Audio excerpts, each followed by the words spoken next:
Have you ever been betrayed by the people who are supposed to love you the most? This is the story of a boy with dreams that made his own brothers want him dead. Sold for 20 pieces of silver, dragged to a foreign land in chains, falsely accused by a woman who couldn't have him, thrown into a dungeon and forgotten for years. But the pit was not the end. The prison was not the end, because the God who gave him the dreams never abandoned him. Not in the darkness, not in the waiting, not in the silence. And when the moment came, everything changed. Stay with us until the end, because you will witness one of the most powerful reversals in history and a scene of forgiveness that will move you to tears. If stories like this speak to your heart, like this video, share it with someone who needs hope today. And subscribe to the Bible Chronicles so we can keep bringing these stories to life. Your support means everything.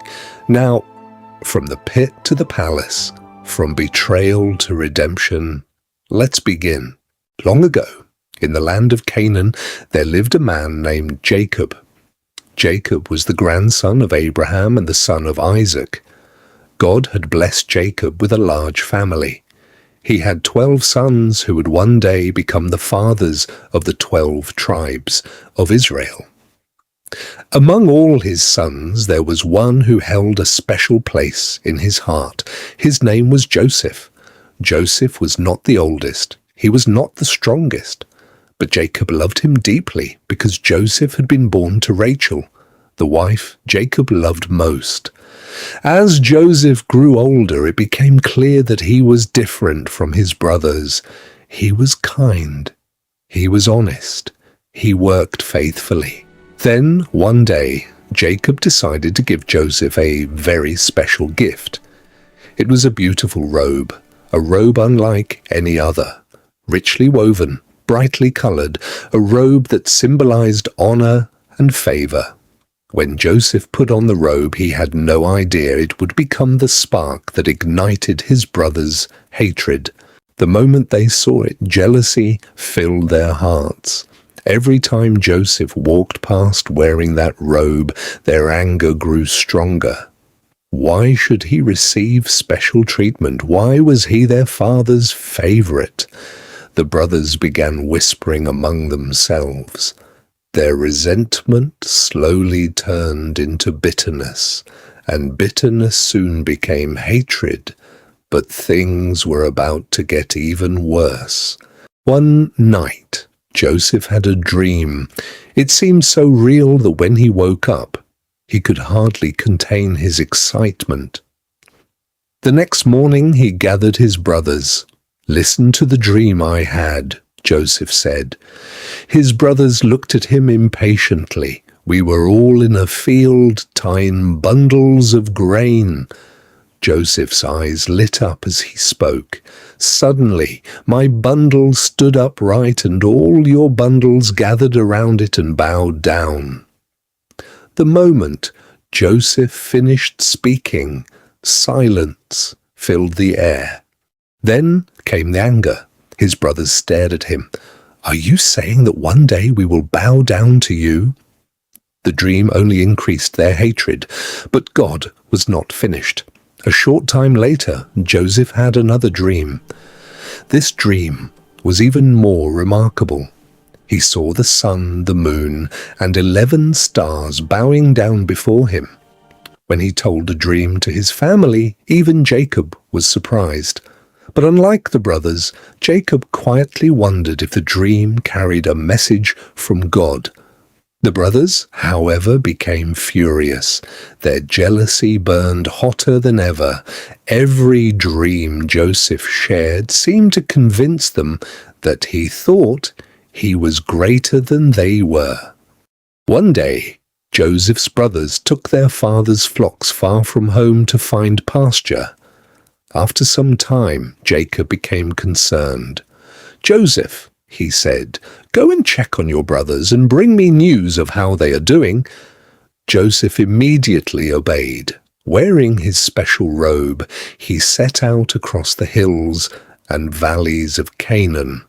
The journey was long, but Joseph happily continued until he finally found his brothers. Far in the distance, the brothers spotted him approaching. The bright robe made him easy to recognize.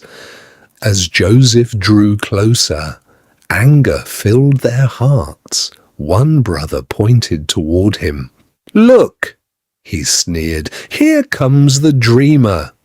Another brother clenched his fists. "Let's get rid of him once and for all." The brothers gathered together and began discussing a terrible plan. A plan that would change Joseph's life forever. And as Joseph walked closer, completely unaware of the danger ahead, his future was about to take a dark and unexpected turn. Joseph had no idea his own brothers were discussing his death, but one brother could not remain silent. Reuben, the oldest, stepped forward. "No," he said firmly, "don't take his life."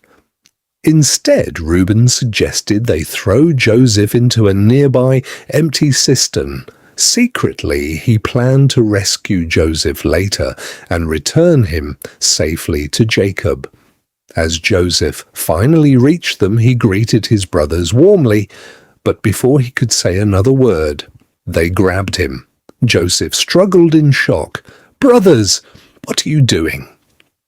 No one answered.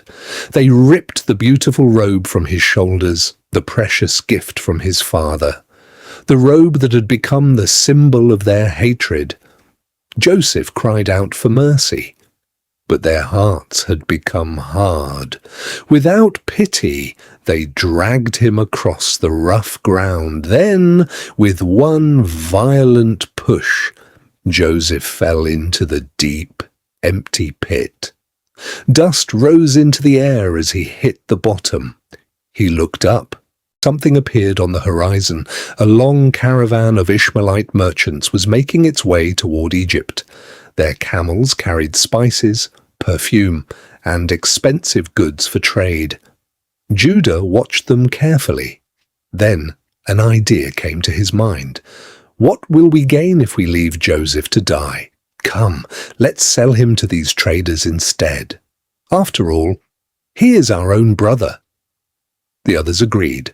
They handed him over like merchandise for 20 pieces of silver.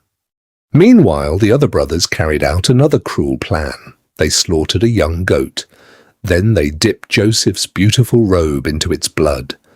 When they returned home, they handed the robe to Jacob. "We found this," they said quietly. "See whether it belongs to your son." Jacob recognized it immediately. His face turned pale. "My son's robe." He clutched it tightly. A cry of unbearable sorrow escaped his lips.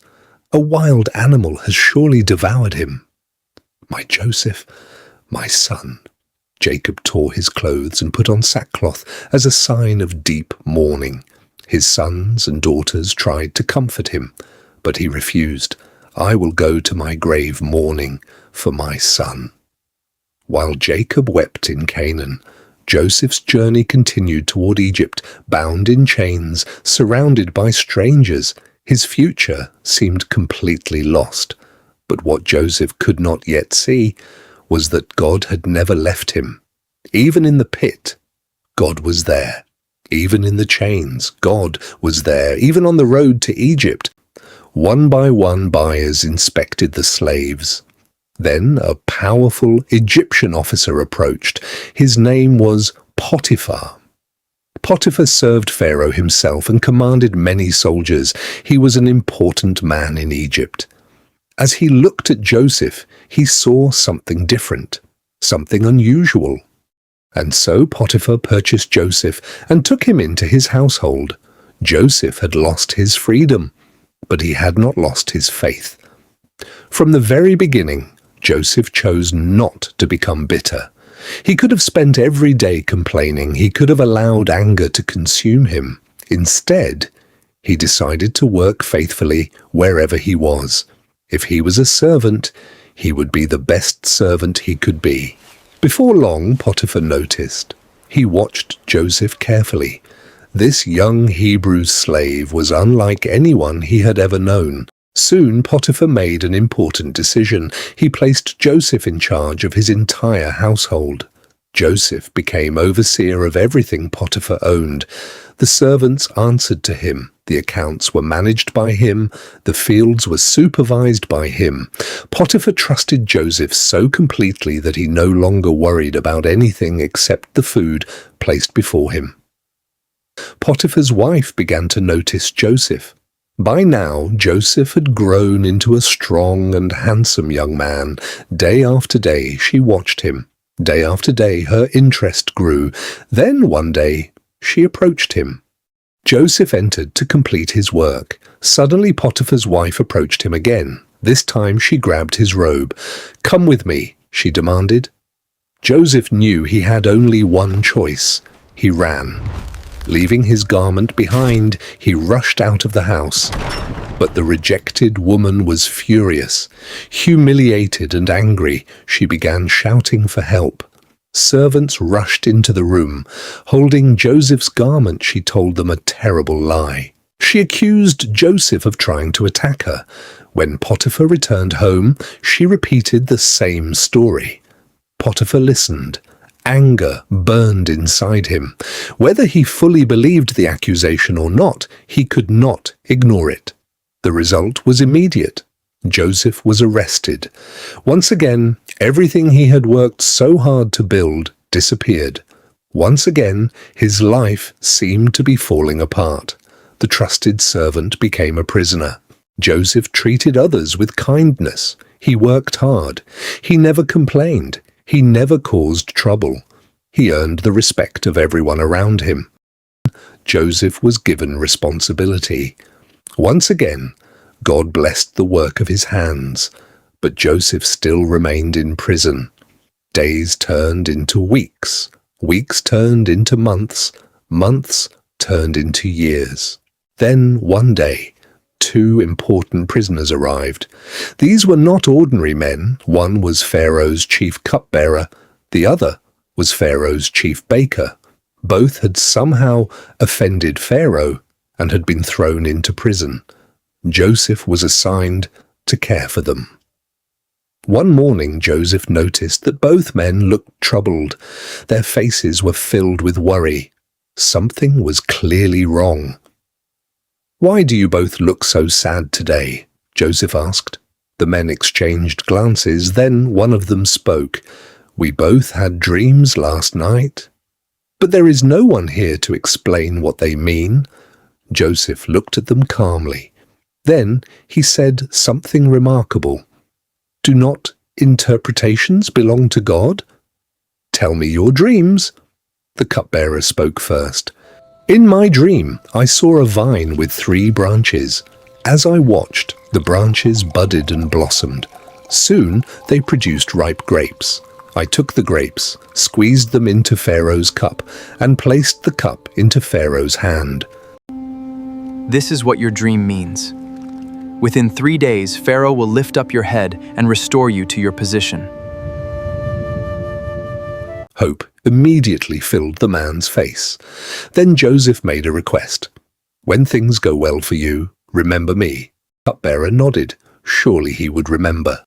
"In my dream," he said, "I was carrying 3 baskets of bread on my head. In the top basket were all kinds of baked goods for Pharaoh. But birds came and ate the food from the basket." Joseph's expression changed. The interpretation was not good. This is what your dream means. The 3 baskets are 3 days.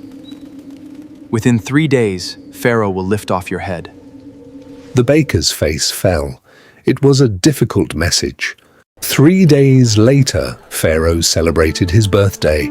A great feast was prepared throughout the palace. Servants rushed about, musicians played, guests gathered. Then Pharaoh made his decision. Exactly as Joseph had predicted, the chief cupbearer was restored to his position. And exactly as Joseph had predicted, the baker's life came to an end. Everything happened just as God had revealed. Back inside the prison, Joseph waited. One day passed, then another, then another. Still no message came, still no one arrived, still no freedom. Joseph remained forgotten, not for days, not for weeks, but for 2 full years, 2 long years of waiting. One night, Pharaoh, the ruler of Egypt, lay sleeping in his royal chambers. Then Pharaoh began to dream. In his dream, he stood beside the Nile River. Suddenly, 7 healthy cows emerged from the water. They were strong, well-fed, beautiful animals grazing peacefully among the reeds. But then something strange happened. 7 more cows emerged from the river. These cows were thin, weak, and frightening to look at. Pharaoh watched in horror as the thin cows approached the healthy ones. Pharaoh suddenly woke up. His heart raced. The dream felt so real, but eventually he fell asleep again. Then another dream came. This time, Pharaoh saw 7 healthy heads of grain growing on a single stalk. They were full and beautiful. Then 7 thin heads of grain appeared, scorched by the desert wind, weak and lifeless. Before Pharaoh's eyes, the thin heads swallowed the healthy ones. Once again, Pharaoh awoke. This was no ordinary dream. Something was wrong. The next morning, Pharaoh was deeply troubled. He summoned the wisest men in Egypt, magicians, priests, advisors, dream interpreters. One by one, they listened to the dreams. One by one, they attempted to explain them. But no one could. No one understood their meaning. To the chief cupbearer, his eyes widened. He remembered a young Hebrew prisoner, a man who had correctly interpreted dreams years earlier. Immediately, the cupbearer stepped forward. "My lord Pharaoh," he said, "I remember my failure today. When I was in prison, there was a Hebrew man who interpreted my dream and the baker's dream, and everything happened exactly as he said." Immediately Pharaoh gave the order, "Bring him to me." Back in prison, Joseph received unexpected news. The ruler of Egypt wanted to see him. Servants quickly prepared him. His beard was shaved. He was given clean clothing. Then Joseph was escorted into the magnificent palace. Joseph stood before Pharaoh. The most powerful man in Egypt looked directly at him. "I have had a dream," Pharaoh said, "and no one can interpret it. But I have heard that when you hear a dream, you can explain its meaning." Pharaoh then described both dreams. Joseph listened carefully. When Pharaoh finished speaking, Joseph immediately understood. God had revealed the meaning. "The 2 dreams have the same message," Joseph explained. The 7 good cows are 7 years. The 7 lean cows are 7 years of famine. God has shown Pharaoh what he is about to do. The room became silent. Joseph continued, "But after those 7 years, 7 years of severe famine will come. The famine will be so terrible that people will forget the years of abundance." Then Joseph offered wise advice. Let Pharaoh appoint a wise and discerning man over Egypt. During the 7 years of abundance, collect and store grain. Then Egypt will be prepared when the famine comes. The entire palace fell silent. The wisdom of Joseph's words amazed everyone. Pharaoh looked around at his advisors. None of them had offered such a solution. None of them possessed such wisdom. Then Pharaoh asked a question that changed Joseph's life forever. "Can we find anyone like this man, one in whom the Spirit of God lives?" The answer was obvious. There was no one like Joseph. Then Pharaoh stood from his throne. He turned toward Joseph. "You shall be in charge of my palace. All my people will submit to your authority. Only with respect to the throne will I be greater than you." Just hours earlier, he had been a prisoner. Now he was being made ruler over Egypt. Pharaoh removed his royal signet ring and placed it on Joseph's hand, a symbol of authority, a symbol of power, a symbol of trust. Fine linen garments were placed upon Joseph, a gold chain was hung around his neck. Then Pharaoh presented him to the nation. Joseph rode through Egypt in Pharaoh's second royal chariot. Officials ran ahead shouting, "Make way!" People bowed as he passed. The prisoner had become a governor. The slave had become a ruler.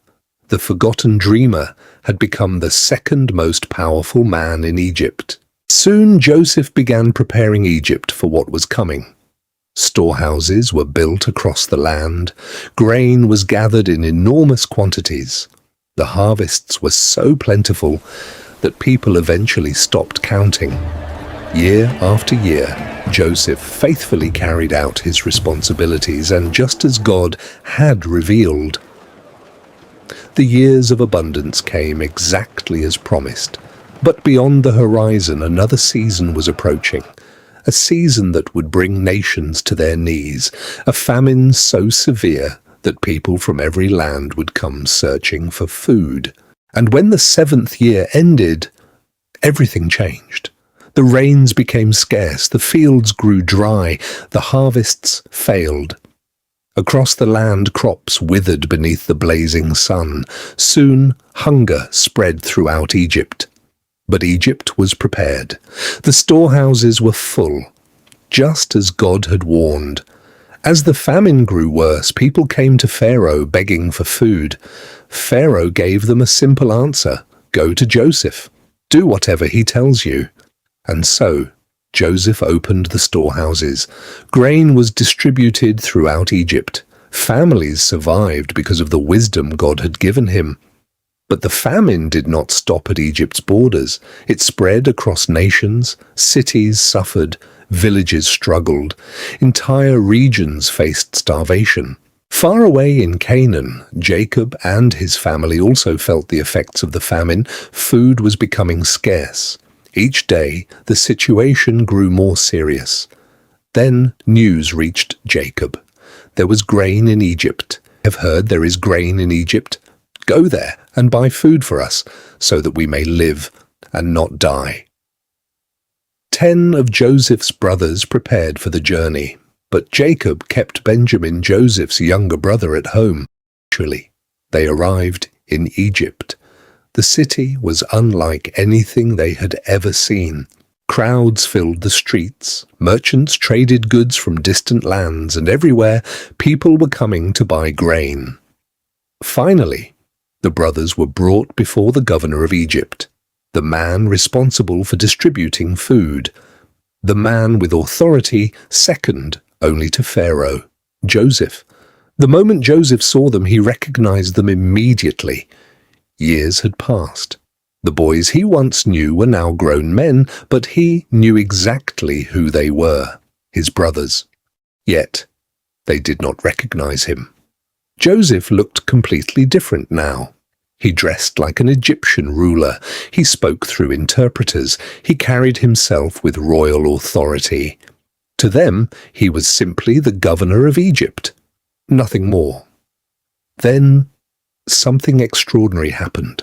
The brothers bowed down before Joseph. Their faces touched the ground, and in that instant, Joseph remembered the dreams God had given him so many years earlier. The bundles of grain bowing before his bundle, the stars bowing before him, the dreams that had once seemed impossible, the dreams that had led to so much suffering, they were coming true. Joseph spoke harshly. "Where have you come from?" The brothers were startled. "From the land of Canaan," they replied. "We have come to buy food." Joseph continued questioning them. "You are spies." The brothers immediately protested. "No, my lord. We are honest men. We are 12 brothers, sons of one father. One brother is no more, and the youngest remains with our father." Those words pierced Joseph's heart. One brother is no more. That was how they spoke of him. But Joseph remained silent. After further questioning, Joseph proposed a test. If you are telling the truth, bring your youngest brother to Egypt. Only then would he believe their story.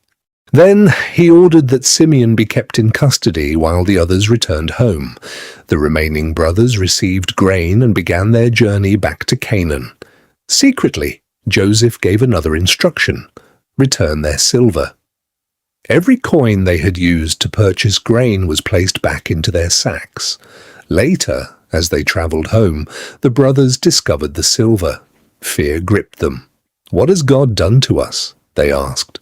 When they finally reached home, they told Jacob everything that had happened: the governor's accusations, Simeon's imprisonment, the demand to bring Benjamin. Jacob was devastated.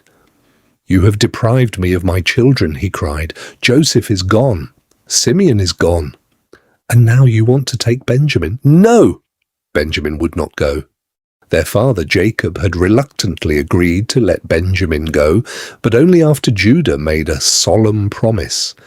"If I do not bring him back safely," Judah had said, "I will bear the blame forever." Now, the brothers traveled with fear and uncertainty.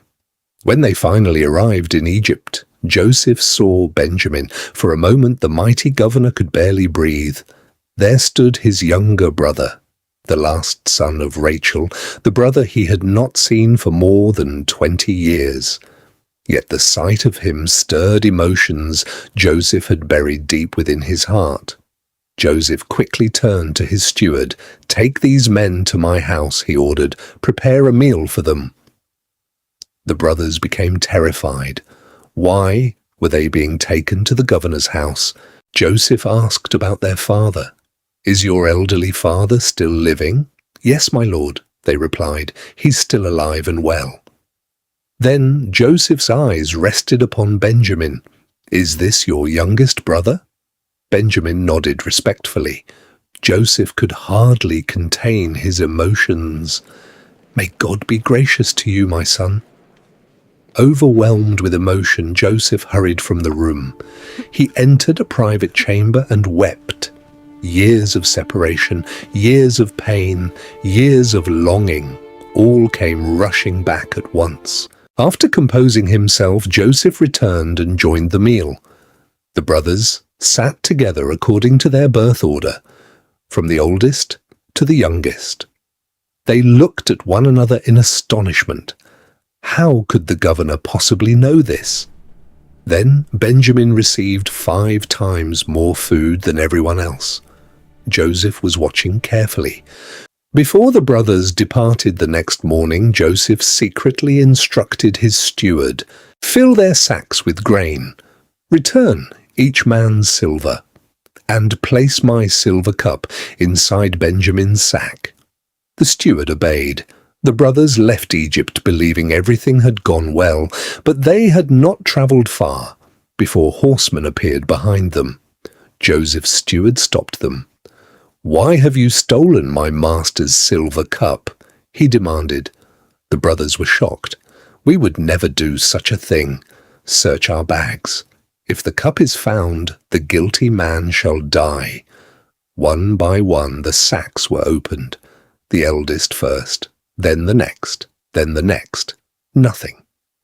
Finally Benjamin's sack was opened, and there it was, the silver cup. The brothers stood frozen in disbelief. Their hearts sank. Once again, a son of Rachel was in danger. The brothers returned to Joseph's palace in despair. When they stood before him, Joseph declared, "The one in whose possession the cup was found shall remain as my servant. The rest of you may return home." Judah stepped forward. Tears filled his eyes. He told Joseph everything. He spoke of their father. He spoke of Joseph's disappearance years ago. He spoke of Jacob's grief. And then he spoke of Benjamin. "If the boy does not return with us," Judah pleaded, "our father will die of sorrow." Then Judah offered himself. "Please, let me remain as your servant instead of the boy. Let Benjamin go home." The room fell silent. Joseph could hardly believe what he was hearing. The brothers who had once sold him for silver were now willing to sacrifice themselves for their brother. Their hearts had changed. The test was complete. Joseph could hold back no longer. "Everyone leave the room," he commanded. Egyptian servants hurried out. The doors closed. Only Joseph and his brothers remained. Then Joseph broke down and wept. I am Joseph. Silence. Complete silence. The brothers froze. Their faces turned pale. Fear gripped their hearts. This powerful ruler, this governor of Egypt, was Joseph, the brother they had betrayed. Joseph stepped closer. "Come near to me." Slowly they obeyed. "I am your brother Joseph," he said, "the one you sold into Egypt." The brothers trembled, but Joseph surprised them. "Do not be afraid.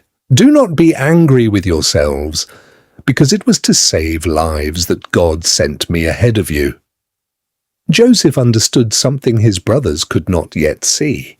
Joseph embraced Benjamin and wept. Benjamin held him tightly. Then Joseph embraced each of his brothers, one by one. The years of guilt, the years of pain, the years of separation, all melted away in the power of forgiveness. Soon, Pharaoh heard the news. He was delighted. "Bring your father and your families to Egypt," Pharaoh said. "I will give you the best land in Egypt." Joseph sent wagons, supplies, and gifts for the journey. When the brothers returned to Canaan and told Jacob the news, he could hardly believe it. "Joseph is alive." The word seemed impossible. But when Jacob saw the wagons sent from Egypt, hope returned to his heart. The son he thought was dead was alive. Soon Jacob and his entire family journeyed to Egypt. And there, after more than 20 years apart, father and son were reunited. Joseph ran to his father and embraced him. Both men wept tears of overwhelming joy. At last, the family was together again. The dreams God had given Joseph as a young boy had come true, not in the way anyone expected, but exactly as God intended. And from that day forward, Joseph's story became a testimony to generations, a testimony that God is faithful, a testimony that suffering is never wasted, a testimony that forgiveness is stronger than revenge, and a testimony that even when evil seems to win, God is still writing the story. God has a purpose for your life. When Joseph was a young boy, God gave him dreams about his future. At the time, those dreams seemed impossible. He was betrayed, sold into slavery, and thrown into prison. Yet every setback was actually leading him closer to God's purpose. In the same way, God has a purpose for your life. Even when circumstances seem confusing, never forget that God sees the entire picture while we only see a small part of it. Sometimes, when life becomes difficult, we assume God has forgotten us. Joseph's story reminds us that God is often doing his greatest work during our hardest seasons. Just because you cannot see God working does not mean he is absent. 3. Stay faithful wherever God places you. When we forgive, we free ourselves from the prison of bitterness. A word of encouragement. Maybe you feel like Joseph in the pit. Maybe you feel forgotten, disappointed, or discouraged. Perhaps you have prayed for something and nothing seems to be happening. Do not lose heart. The same God who was with Joseph is with you. The same God who opened prison doors for Joseph can make a way for you. The same God who fulfilled his promises to Joseph will remain faithful to his promises today. Your current situation is not the end of your story. Thank you for joining us on the Bible Chronicles. Don't forget to hit the subscribe button and subscribe to the Bible Chronicles and share to someone. May God bless you, strengthen your faith, and remind you that he is always working, even when you cannot see it.